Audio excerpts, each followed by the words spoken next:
All right, welcome. I hope this works. Finally, it's Biggie, SYP, Speak Your Piece, SYP Today episode coming out Friday. This is it. It's gonna be awesome. I hope. I don't know. I have no idea what to expect. I've done this so many times. I spent like an hour just trying to set this up. Fun fact, good news. If you're an audio listener, if you listen to us on our podcast on Spotify or Apple Podcasts, wherever in that sort of jazz, we now have a video pod. We're on YouTube. You're welcome. I know a lot of people have been asking for this. We're finally delivering. It's about time. If you're watching this on the video portion, this is basically what I look like after 2 months inside. Long, ugly hair, some zits, wings, and some peach fuzz. That's pretty much it. If you're listening on the audio version, you can imagine how awful it looks. We're going to be talking about UFC 249 this Saturday. It's going to be happening this Saturday. We're going to be watching it. We're finally going to have some Saturday selections for you. I know people have been missing those, so we got those back as well. We might even talk about some of the pound-for-pound notes that I took about a little over a month ago. Not that sheet. This side, I take a bunch of notes. I'm a blogger. I'm a sports guy. I gotta take notes. So we just got notes. We're gonna talk about the UFC for I don't know how long. Talk about the big events coming up, and hopefully just create good content. That's what we're trying to do. We got a lot of great stuff coming up. We got the SYP Summer Olympics coming up. We have more announcements coming out on that. Maybe we're going to be doing a gaming center, too. We might be gamers. I mean, some of us are gamers, some of us aren't. But, I'm not going to, point names here as to who's a gamer, who isn't a gamer. I'm not a gamer. And, we just got a lot of stuff going on. It's great. With quarantine, we're, filling a void. Let's start with UFC 249. It's in Jacksonville, Florida. I think this is the first time the UFC is in Jacksonville. Question mark. I don't really know for sure. I just put that in without fact checking. That's how we do it. Trying to get some of that Minshew mania. I think it's Dana White in the UFC. I think maybe. I don't know. Who knows? Nobody's gonna attend. Nobody's allowed to go. It's just essential staff and employees of the UFC. So I guess Dana White and like 2 or 3 of his entourage buddies. I don't know. I shouldn't really be joking about that because, I got UFC media accreditation. So, that's probably, a no-no joking about them. But is anybody going to listen to this? I don't know. Maybe. Maybe this takes off and becomes something great. Also, if you're watching the video portion of this, this is my apartment. Behind me is my whiteboard. And I'm just flexing my 2019 Rugby World Cup media accreditation pass. I'm not a big deal. Literally not a big deal. I literally, am not relevant for 99.9% of the population. I think that's a fact. Maybe 99.8. Anyways, let's talk about UFC 249 and the fights. Early prelims, not a whole lot going on. The overall card is great. I love the fights that are on this card. I think it's awesome. I think there's 3 or 4, maybe 5 can't miss fights, but it was great. The early prelims, it's okay, it's fine. You're not watching this because of the early prelims, but we'll still talk about it. I'm going to talk about the odds too, and in case you want to bet on the UFC, I use Bodog for my betting odds when I post it on Speak Your Piece, so you can use Bodog. I know people like Bet365 too. Those are our 2 go-tos for betting. First fight expected is Ryan Spann against Sam Alvey. I don't really know much about those guys. I'm going to take Spann because he's a minus 450 favorite. You do you. If you like Alvey because it sounds close to Avery, go for it. I don't really know anything about these guys, so it's all up to you. You do you. You do you. Just know that. You do you. The second fight is Bryce Mitchell against Charles Rosa. Interesting fight, actually. Interesting fight. Because Bryce Mitchell, kind of a Cool dude. Intriguing fellow, I will say. He won his last fight against Matt Sales in December using a twister submission. So that's pretty much where you just like you put like your like arm out and then the dude's arm out and then like so you put your body in here. There's a clip of it on YouTube. You just twist the body and he fucks it up, and it's awful to look at, but also kind of cool because he's like fucking up some guy. So he did that. He also claimed that he choked a deer to death, and when you do that, I have to take you seriously. Because there is no joking around when you joke about choking a deer out to death. That's some Joe Rogan shit. That's, like, I have to pick you. I can't otherwise. So I got Bryce Mitchell beating Charles Rosa. Mitchell's a minus 160 favorite. Good, fun featherweight fight. Mitchell's my guy in this. I wouldn't be surprised if he just submitted him. If Rosa is just, choked out by the end of it. I got Mitchell. So, finally, the last fight in the early prelims is Vicente Luque against Nico Price. Interesting, because this is probably a main event fight on any other card. Probably a main card. But, Luque and Price have already met before. They met in October 2017, and Luque beat Price. I'm going to take Price here, plus 230. I'm taking him as an upset just to mix it up. I don't really know that Price is the better fighter, that he's going to win. But, Luque's ranked 13th in the welterweight. It's tough to ignore that. But really, I'm just taking Price plus 230 just because I like the odds. Again, you do you. I think this is going to be a really good fight. I think it's going to be really fun to watch. But I'm going to take Nico Price. So, let's go to the prelims. You got Uriah Hall against Jacare Sousa. Older guys here. Hall's 35, Sousa's 40. So both of them are kind of on the back nine of their career. Hall's on a 2-fight win streak. He last beat Antonio Carlos Jr.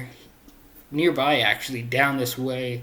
At the Rogers Arena. Actually, from where I'm sitting, it's actually more that way at Rogers Arena back in September by unanimous decision. So he's got a bit of a streak going. Hall's, ranked 10th in the middleweight division. So, he's trying to work his way up. He's going up the totem pole. Jacare hasn't won since November 2018. That was a Luke Rockhold fight. So, it's a bit of credibility. But I'm going to go with Hall. I like Hall. I think he's on the rise a bit for a 35-year-old. I don't know how much higher he can get, being 10th in middleweight. It's not easy. But, Hall's also a plus 105 guy. So, in the betting odds, I got to go with Hall. I'm rooting for him. Hope he does well. I wouldn't be surprised if that one goes to a decision. That one's going to be close, I think, as well. We'll see. The only female fight, I believe, on here, Carla Esparza and Michelle Waterson. I actually really like Michelle Waterson. Not as much as Brendan Schaub. I'm pretty sure he's got a man crush on her if you listen to his Below the Belt, Fighter and the Kid, Food Truck Diaries. Pretty sure he's got a man crush on her. But she should be the favorite, I think, against Esparza. I know she lost to Joanna in her last fight. I can't remember how to say Joanna's last name. I was able to do it for a while. You know who I'm talking about, Polish, female fighter. I feel really bad I can't remember her last name. I used to be able to know how to say it for like a year, and then it just slipped my tongue, and then I forgot. It's kind of like when you know how to tie your shoes, and then one day you just forget, and it just, don't remember how to tie your shoes. But then you actually remember how to tie your shoes. Yeah, I didn't remember how to say Joanna's last name. That's the key difference in the story there. Waterson's not in that elite tier of female fighters like your Amanda Nunes and your Wiley Zangs and your Valentina Shevchenkos. She's not in that category, but Waterson's still a very talented female fighter. Very talented. Esparza, she earned fight of the night honors in her last fight against Alexa Grasso. I'm going to take Waterson to win. Again, I think she's the better fighter. I like her odds as well. She's plus 125 compared to Esparza's minus 155. I'm going to go with Michelle Waterson. That might be a hot take. People might not like that. I'm going to take Michelle Watterson to win that one. Look at me go. I'm on a roll. Another really, really interesting preliminary card. Look at me work on my form. Preliminary card event. You got Alexei Olenek against Fabricio Verdum. I really want to interview Alexei Olenek. The dude just seems like a great interview. I don't know if he speaks English. He might not. But, he beat Maurice Green in January. So that's his fourth in January 2020. So that's his fourth different decade in which he has a win. So he's won in the 90s. He's won in the 2000s and the 10s and the 20s. Count them 4 decades. He's got at least one pro win in. Incredible. The dude actually has 58 career wins, so hopefully he gets to 60. And he's only 42 years old. What he's doing is pretty impressive, I think. He's a naturalized Russian citizen. He's originally from the Ukraine, but he got denied entry into his native Ukraine because he was wearing a Putin t-shirt, which I think, I'm not supporting Putin. I just think that's really intriguing, fascinating. I have to talk to him about that. I know that happened in 2014, but you got to talk to him about that, right? That's not going unanswered. You got to discuss that. Verdum's an interesting guy as well. So in 2018, they were supposed to fight one another, Verdum and Olenek. But Verdum received a 2-year suspension from USADA, which is the US ADA, which is the United States Drug something association. And he requested his UFC contract actually be terminated, which was really weird. But, we're finally getting to see them tangle. It's been 2 years in the making. I'm going to go with Olenek. He's been fighting recently. He seems to be on a roll. Verdum hasn't fought in 2 years. I don't know about ring rust. If ring rust is his thing, it might not be. Who knows? I'm going to take Olenek. I just think the dude's incredibly fascinating, and I have to pick him. I just feel like that's the move. I feel like that's the play, is you got to take Alexei Olenek, the Russian 42-year-old who's got 6 kids ranging from 2 to 18. Or 5 kids ranging from 2 to 6. I don't know. He's got a lot of kids. I don't want to say abnormal. He's got 5 or 6 kids between 2 and 16. So he's got a wide spectrum of ages that he's dealing with around the household. All right. The main event of the preliminary card. So the last fight of the prelims. You got Donald Cowboy Cerrone and Anthony Pettis. I love Cowboy. He's one of my favorite UFC fighters. I really have got to admire and appreciate all the hard work he's done to get to this point. And it's funny with Cowboy because about a year ago, we were talking about, he's still in the contention to, make a run for lightweight. He could go get the belt. This is his opportunity to shine. And he just beat Ally Aquinta. I think it was in Ottawa last year. Maybe this time last year, he beat Ally Aquinta. And then people were like, all right, he's on a roll. This is the guy. He's heating up. Cowboy's going to go get his belt.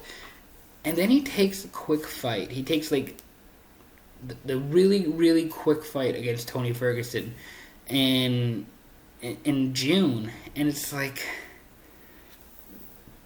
he loses the fight, but you kind of wonder, if hindsight, if he just gave himself more time to prepare, to get ready for the fight, to get ready for Tony Ferguson. Of all the people to take a fight on short notice, and you go against Tony Ferguson, it's man.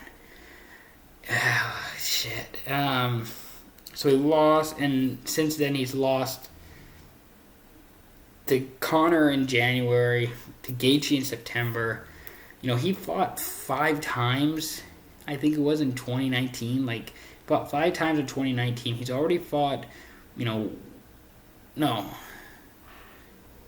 think he fought 4 times in 2019. He fought 4 or 5 times in 2019. He already fought in January. This is his longest period of rest in a long time. I'm not fighting. I'm just, doing whatever. Just chilling at home on the ranch with the kids or whatever. Drinking beer. He hasn't had to worry about fighting for a long time. and now he's getting the actual time and the preparation to go against Anthony Pettis, and I really like Cowboy in this fight. I really do. I am a bit concerned because he's lost his last 3 by TKO. He's got knocked out in the first round. In his last 2 fights.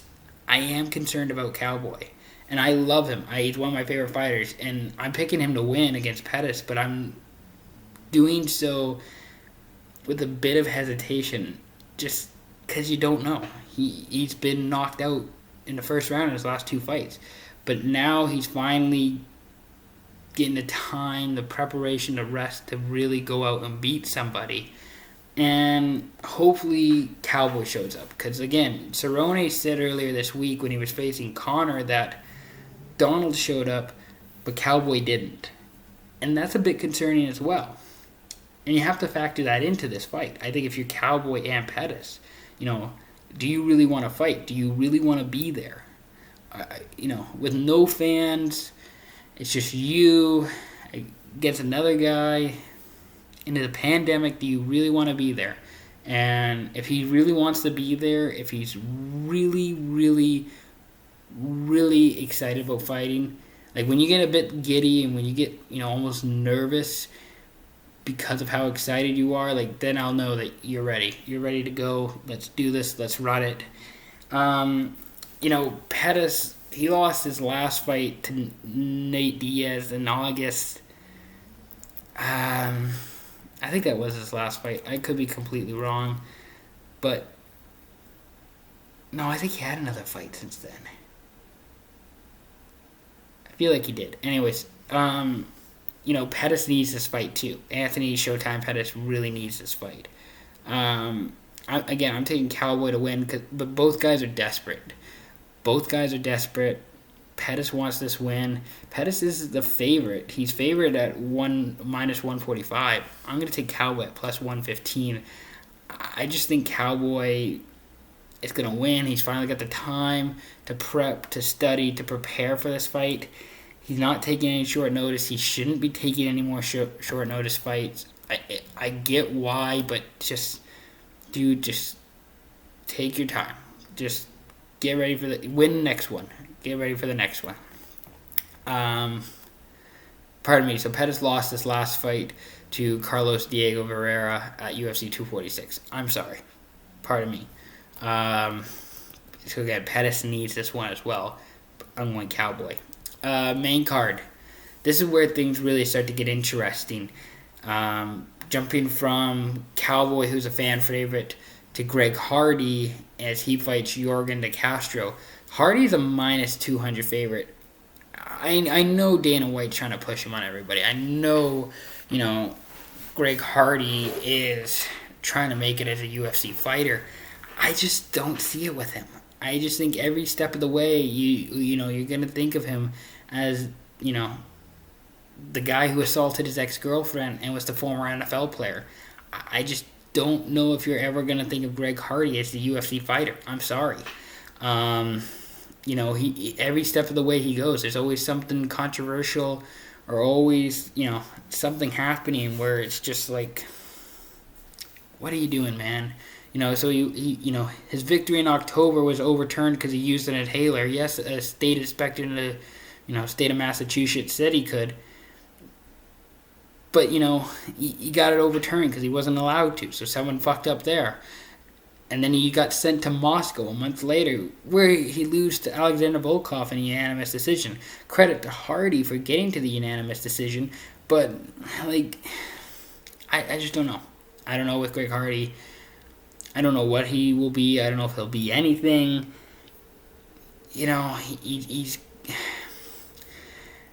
He's got so much on his plate right now, and he's got so much going on that I just don't know if I, myself, will ever be able to acknowledge him as just a UFC fighter. He's just got so much stigma behind him that it's just tough to overcome. It's tough to ignore. I think if he loses to De Castro this weekend, there's going to be an outcry of people wanting his release from the UFC. I know he's learning. I know he's trying. He's, hoping to get better every time he gets out there. But I just don't see it. I don't see it with Greg Hardy. I think he's going to lose this weekend to Jorgen de Castro. Castro, again, at plus 160, I just don't know that I can take Hardy. I just don't. I wouldn't feel confident putting money on Greg Hardy, and I wouldn't. And I'm not a part of his camp, so I don't know, how he's been training, how he's been eating. I just feel more confident being in Castro's camp than I would Greg Hardy's. I'm sorry. I don't know if that's a hot take. People are upset with that. I just don't see it with Greg Hardy, I'm an optimistic. I'm an optimistic person. I just don't see it. I don't think it's there. I don't think it's happening with Greg Hardy. So I got Jorgen de Castro, who's 5-5 in his pro career. I'd take him at plus 160. I just don't see it with Greg Hardy. Jeremy Stephens, Calvin Kattar. This is a really good fight. Probably my top 5 of fights this weekend. I really like this one. What's interesting is that, similar to Cowboy and Pettis, both guys need to win. These guys are, desperate to get victories.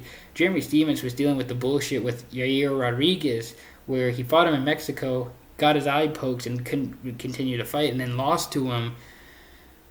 And he's on, pretty much a 3-fight losing streak. He hasn't won since February 2018. This is a big weekend for Jeremy Stephens. Calvin Kattar went to Moscow, and that, same card that Greg Hardy went to Moscow, and Calvin Kattar was there. He lost to Sabit. I can't say his last name. Magomedov Sharapov.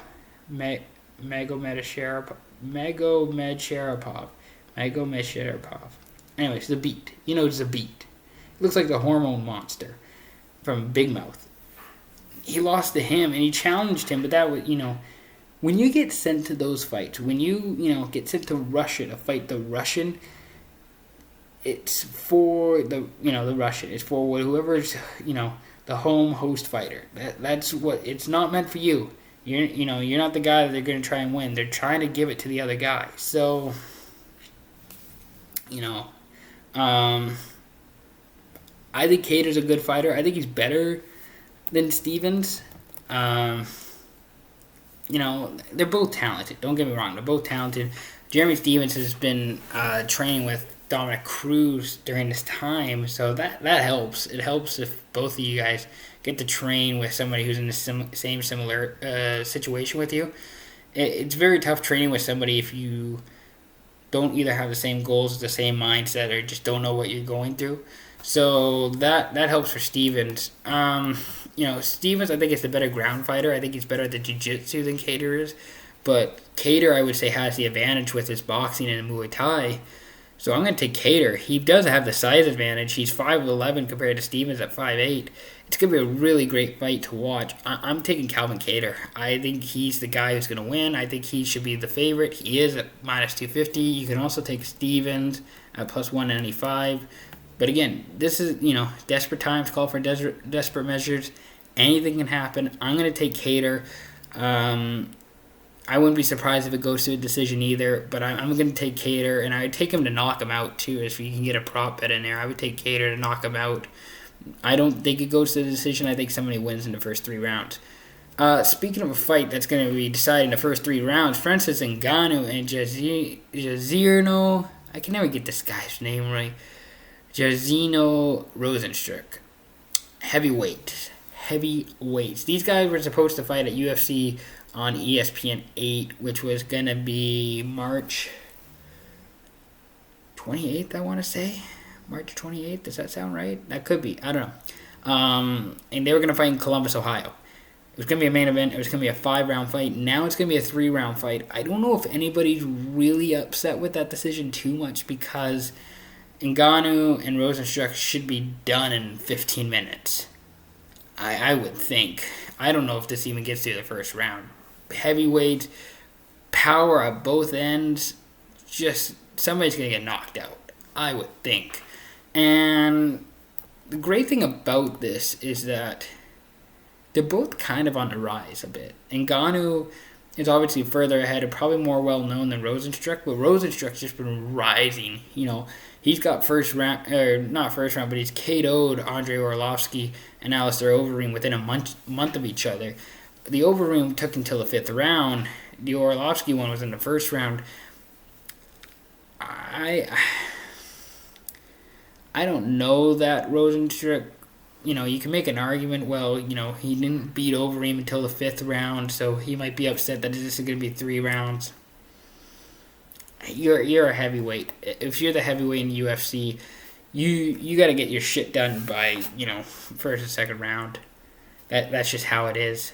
Ngannou, again, one of the few fighters that would give me nightmares. Him, Khabib, Ronda Rousey back in the day. Those, if I was just a fighter, I would just get nightmares. Even if I'm not supposed to fight them, I just get nightmares thinking about them. I'm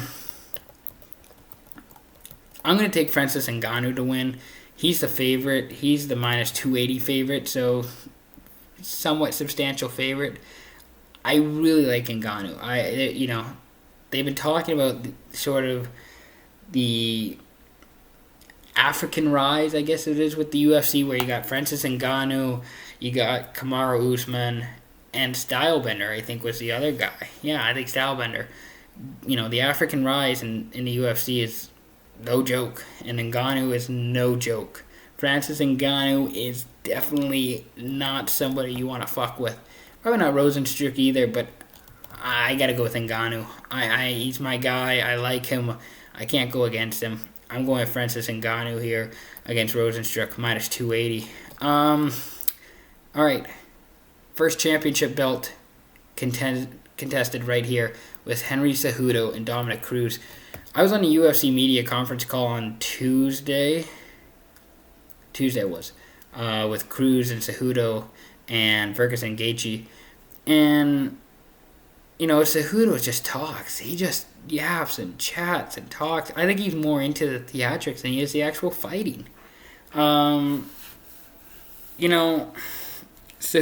hasn't fought in over a year, so he beat Marlon Moraes for the vacant bantamweight championship last year, and he had an injury that he needed to recover for, so he took some time off. But since he last fought, he's beef with Uriah Faber, he's beef with Cody Garbrandt, Valentina Shevchenko. I think that was just more of a humorous one, but it's dude, what the fuck are you doing? Just lay low and just bust your ass in the gym. And maybe he has, for all I know. I don't know.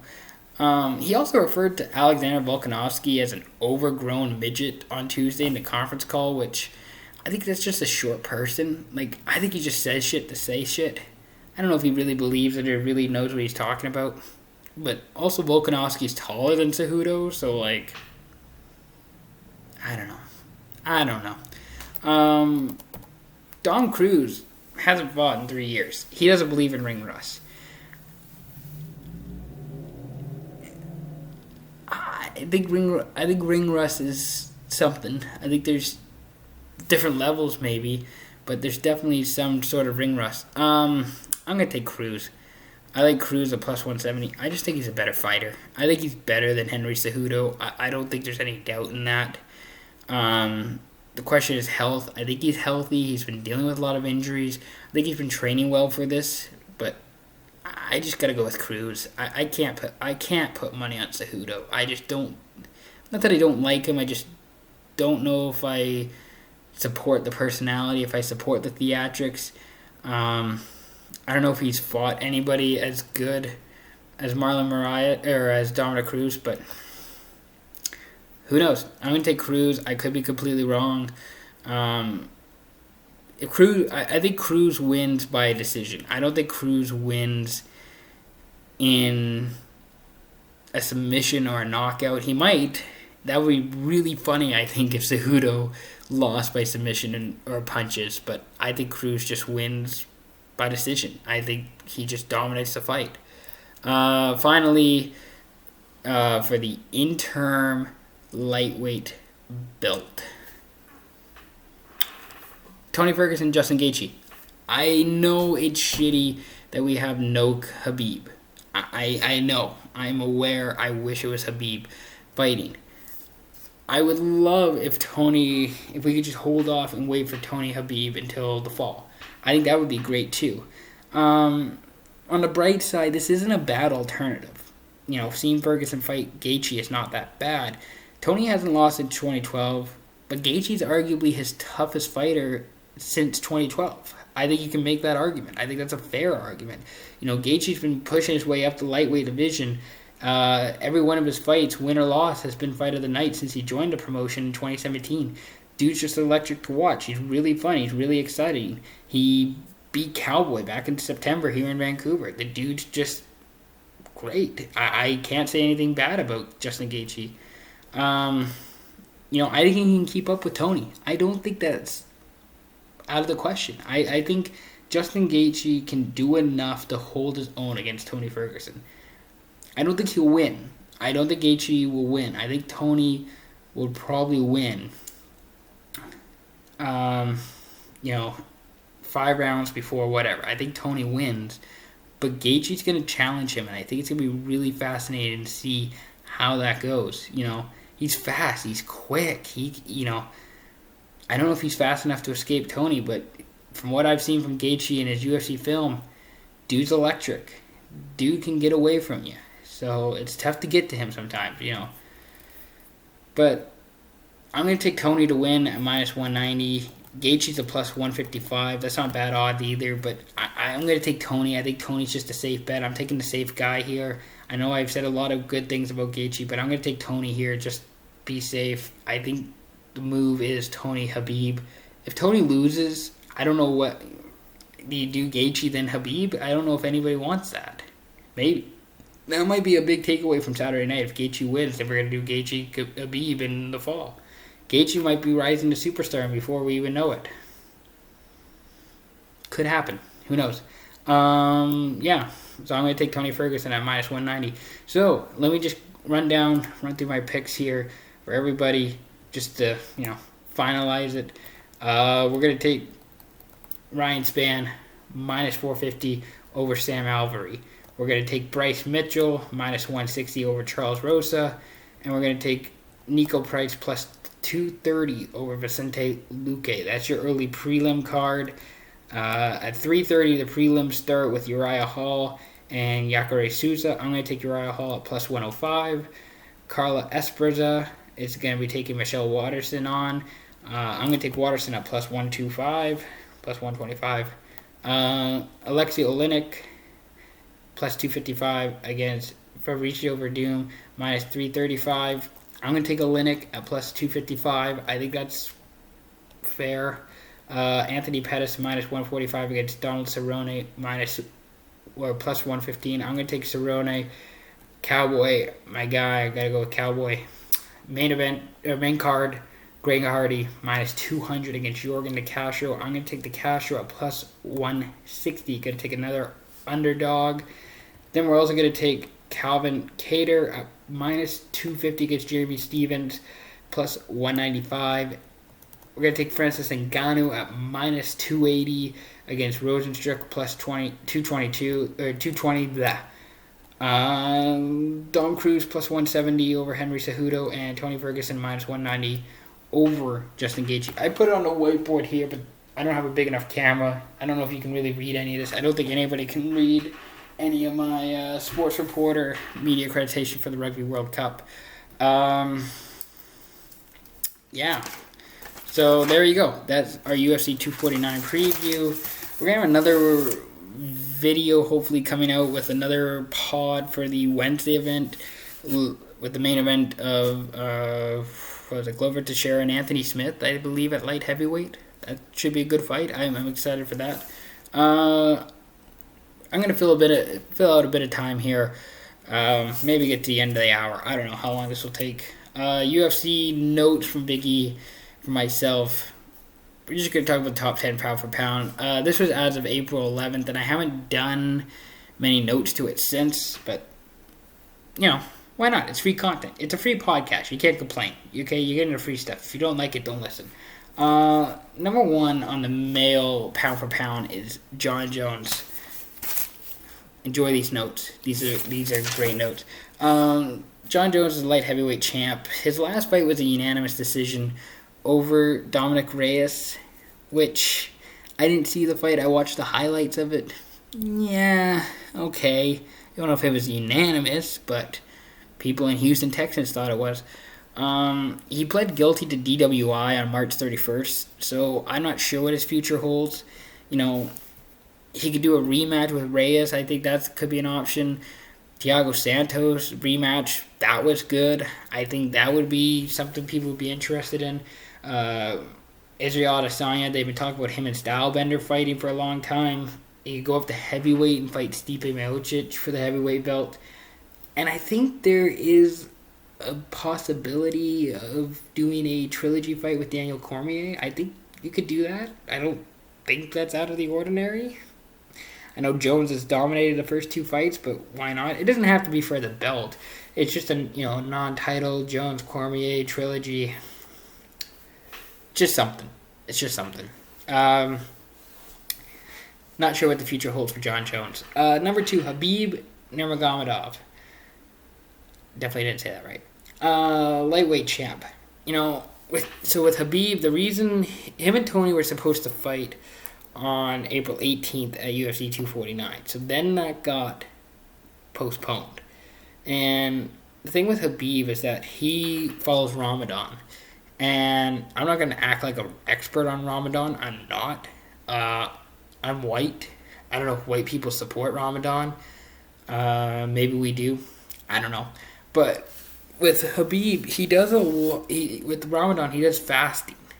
So, he's doing this for a while, but he can't really fight just before the COVID. Let's not even discuss the COVID yet.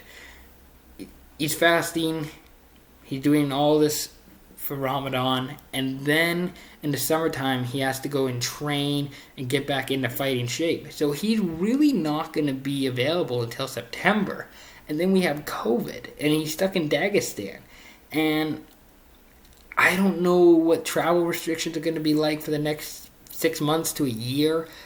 I don't know that the UFC would want to do a fight in Russia. I don't know if that makes a lot of sense. I don't know that Russia would want that.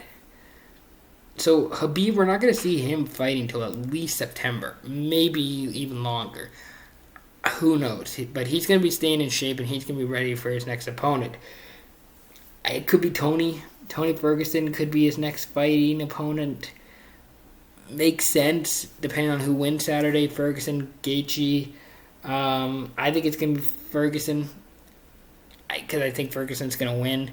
I think that's the play. I think we really should be holding off and waiting on this fight so that Ferguson can fight Habib. I don't know. I'm not the expert on that. I don't get to make all those decisions. So I would say Habib, probably not going to fight until early September. Probably not going to fight anybody unless it's Tony Ferguson. Number 3, pound for pound for males, Henry Cejudo. He's a bantamweight champion, way too high at 3. He's probably 7 to 9 spots too high for me. I think he's probably top 10, number 10. He's not number 5.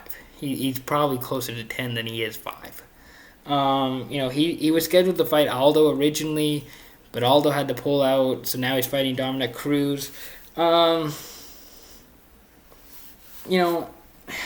Again, with Cejudo, it just seems like he's more about the theatrics than he is the actual fight. I don't like him beating Cruz this weekend. I think Cruz is pretty motivated to go out and win, to humble him. After Cruz, it might be Jose Aldo. That might be the fight. It might be, even if he does win, Jose Aldo. Who knows? I don't know. Cejudo doesn't have a lot of options right now at this point, but he's just focused on Cruz. But he's way too high for a pound for pound, in my opinion. Stipe Miocic, number 4. He's a heavyweight champ. He KO'd Daniel Cormier in August and was doing all right in that fight, and then he caught Cormier and he got him. He's kind of the heavyweight goat, or elite heavyweight fighter, the best of the best. He has leverage to do whatever he wants to do. He can take time off, however much time he wants off. I think he's in Cleveland. I think that's where he's based out of. So he's a firefighter, if I remember correctly. So he might be doing that for a while. I don't know. with Stipe, he can fight Daniel Cormier again in a rematch. Francis Ngannou, maybe if he wins, Ngannou gets his championship title belt fight. Derek Lewis, Rosenstruck. Like, there's a bunch of different options for Stipe. Stipe is in a really good situation. I think he's really happy with the situation he's in because he doesn't really have to do a whole lot. There's not much for Stipe to have to prove or show or earn for him to get further in the sport. And that's all. Number 5, Israel Adesanya, middleweight champ. Coming off a boring victory against Joel Romero. I think people were expecting more. Watching it again, I was kind of expecting more. His last 5 wins have been against Romero, Robert Whittaker, Kelvin Gastelum, Anderson Silva, Derek Brunson. Stylebender really has, how can I say this? He's really grabbed the bull by the horns, and he's just taken this opportunity and run with it. Credit to Stylebender. He's doing great. I'm really excited, with how he's doing, with what 2020 and the future has for him. I'd say his next opponent's Paulo Costa, possibly a middleweight. Could be an option. John Jones maybe Stylebender moves up to light heavyweight. There's that. You can make an argument even Darren Till. But I would look at Costa and Jones as probably the next 2 fights for Stylebender. I just, he's got a great chance here.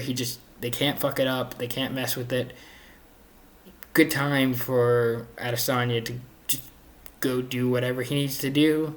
Get rested, get healthy so that he can go and, retain the belt. Hold on to it for a while. Number 6, Daniel Cormier. He lost to Stipe. He's still good. He's still, got really good power skills, striking, some defense, some wrestling. The dude's still got it for 41. I think he fights maybe 2 or 3 more times, possibly, depending on how his next fight goes. I know that might be a bit of a stretch, but I think Cormier's just a talented guy. I think he's a really cool guy. I think fans really love him. I think the UFC does well when he's with them. Cormier just, I think he's got options too. Maybe not as much as Stipe, but Cormier I think could fight Stipe again. I think a non-title trilogy fight with John Jones would be good. That might be the proper send-off, win or lose. Get that, maybe closure with John. Even a fight with Francis Ngannou, I think you can make an argument for that too. I don't think anybody's really going to be complaining about any of that. And I know Jones was dominant in the first 2 fights with Cormier. I get that. I just think it would be a good closure for Cormier. And even if Jones wins again, he's got the 3-peat or whatever, the sweep over Cormier. He's got that to his resume. Can't argue with that. So, 2 or 3 more fights, I think, for Cormier, and then he's done. I think then he's going to move on. He might be doing broadcasting, too. I know he does a lot of wrestling in his local Louisiana community. I can't remember what the name of the community is. I can't remember. Anyways, number 7, Kamaru Usman. I actually like Kamaru over Cormier for pound, but that's just me. He's the welterweight champ. He's had 2 really good victories over Colby Covington, I believe in December, and then Tyrone Woodley February 2019, where he won the belt. That seems right. He showed really good, really strong boxing ability against Colby Covington in the last fight. He kept pressuring him. He didn't really let Colby get too much of an advantage, and then he just wore him down, and he finally caught him in round 5. So, Kamaru has showed perseverance, tenacity, just a all-around cool guy, fun guy. Love watching him. I think his next fight has to be Jorge Masvidal. I don't think there's anybody else at this point. I think those 2 guys have to fight each other. I think Masvidal's earned it. I think Kamaru's the champion. He's got to fight the next best, guy below him. At this point, it's Masvidal. I would take Kamaru to beat Masvidal, mostly because of Kamaru's wrestling ability, but you never know with Jorge what he's going to bring or what's going to come whenever he steps in the octagon. So I'm going to take Kamaru and Jorge to be the next fight for both of those guys.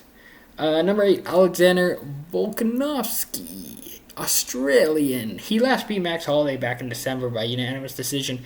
What he did really well, what Volkanovski did really well, I can't stress this enough, leg kicks. He just kicking Holloway's leg. He just made Holloway stationary, couldn't let him move, didn't let him go anywhere, just kicked him. Just kept him at bay by kicking him and kicking him and kicking him. And I think part of it was because Holloway has the bigger leg, so he's got, a bigger target for Volkanovski to hit. Volkanovski has smaller legs. He's a smaller guy, a bit less of a target for Holloway to kick, if you know what I mean. I hope that makes sense. I think the rematch with Holloway is the next move for both guys. I think they were going to do it in Australia, in Volkanovski's home country, and then COVID happened, so that can't happen probably for another 6 months. And if I'm Volkanovski, I don't know what you do now with COVID, but I think you just hold off and you wait. I wouldn't rush into a fight with anybody if I'm Alexander Volkanovski. I think your rematch is with Holloway. I think that's the guy you got to go fight. And I think you just do it after COVID in Australia. I think that's the move. I don't think there's anything else wrong. I think the dude's a really talented fighter. I think the dude is a smart fighter. He's got a bit of a chip on his shoulder, I think, as an underdog. So it'll be interesting to see how he does as the champ, possibly the favorite. But good for Volkanovski for getting that win. Number 9, pound for pound, Conor McGregor. He beat Cowboy in January. He showed people he's still in good shape, even if it is against an aging Cowboy. He's still a big draw, but he needs one. If he's going to get that Khabib, rematch that he wants, he needs another really strong showing. And that might be against Justin Gaethje if he loses to Tony. Dustin Poirier is an option for Conor. Dan Hooker, Nate Diaz. They can do the Diaz-McGregor trilogy again. I don't think anybody would be upset with that, but Conor's talented. I like Conor as a fighter. Personality, but as a fighter, he's showed a lot. He's ready. He's motivated. The question is, what does he want to do? Does he want to do UFC? Does he want to do boxing? He could definitely get into boxing and make a lot more money than he's making in the UFC, I would think. Boxing's been looking for, big superstars, and McGregor might fit the, mold of what they're looking for. In terms of the UFC, he's got plenty of options. He's got have one more, maybe 2 more quality, strong showings if he's going to get the Khabib rematch that he's been, that's been kind of holding him down. I think that's what's really been holding him down from the UFC perspective is that he's got this big cult following. People love Conor. They love him as a champ. They love him as a person. They just think the world of him. But Khabib is the best fighter in the UFC for my money. And until Conor can actually prove it against him, he's going to be in number 2. He's going to be behind Khabib. So we'll see what Conor has in store. But he's got options, and he's probably not going to fight, I would think, until after COVID. I can't imagine him fighting in an empty arena. He's got such a big fan base. You're Conor McGregor. You don't fight in an empty arena. You fight when there's people. So, number 10, Tony Ferguson. I talked about him. He needs to win. He'll fight Khabib. If he wins, if he loses, who knows? Maybe Conor. Number 11, Max Holloway. I discussed him. He's going to rematch with Volkanovski whenever COVID is. Probably in Australia. Still a featherweight. Great. I don't know how to say it. Elite featherweight fighter of all time. Great featherweight. I don't know if he's the GOAT, but he's definitely up there. He's going to fight Volkanovski whenever this is over in Australia. That's just it. Dustin Poirier, number 12. I love Poirier. I really liked him last year or so, kind of with my Cowboy fandom too. Not as much, but I still like Poirier. He was really humbled, I think, by losing to Khabib in Dubai in September, because I think that takes a lot of courage. That takes a lot of tenacity and, just, I don't know how to say it, but it's just like, that takes a lot of a person to go fly halfway around the world in another fighter's, not home country, but it's kind of home court advantage for Habib. And Poirier went there and he had a small sliver chance to beat him. Couldn't, because Habib is just that good, and lost. And again, I think it really humbled him losing to Habib in Dubai in that situation. He's taken some time to relax and figure out what he wants to do, who he wants to fight next. And again, he's kind of like Conor, and he's got a bunch of different options. He could fight Conor, Justin Gaethje, Dan Hooker, Tony Ferguson. I don't know. Like, Poirier's got a bunch of different options, and I'm really excited to see what he does. I think he's going to bounce back after that loss in a big way, whoever it's against, and hopefully he can, live up to the Diamond name, Dustin Diamond Poirier. So there you go. There's your UFC chat on SYP today. Speak your piece. Big E signing out. We got more stuff coming for you. I hope you enjoy this. I hope the YouTube stuff isn't too bad. We'll see. We're going to get probably a shitload of comments. Rate us on Spotify and Apple Podcasts. Like this, subscribe. Hopefully you think it's great. I don't know. We'll find out. We got more on the way. This is just one of many. Peace out. Thanks for listening. Adios. Do what I said earlier. Hopefully you enjoy the fights. And, yeah. That's all. All right. Peace out. Bye.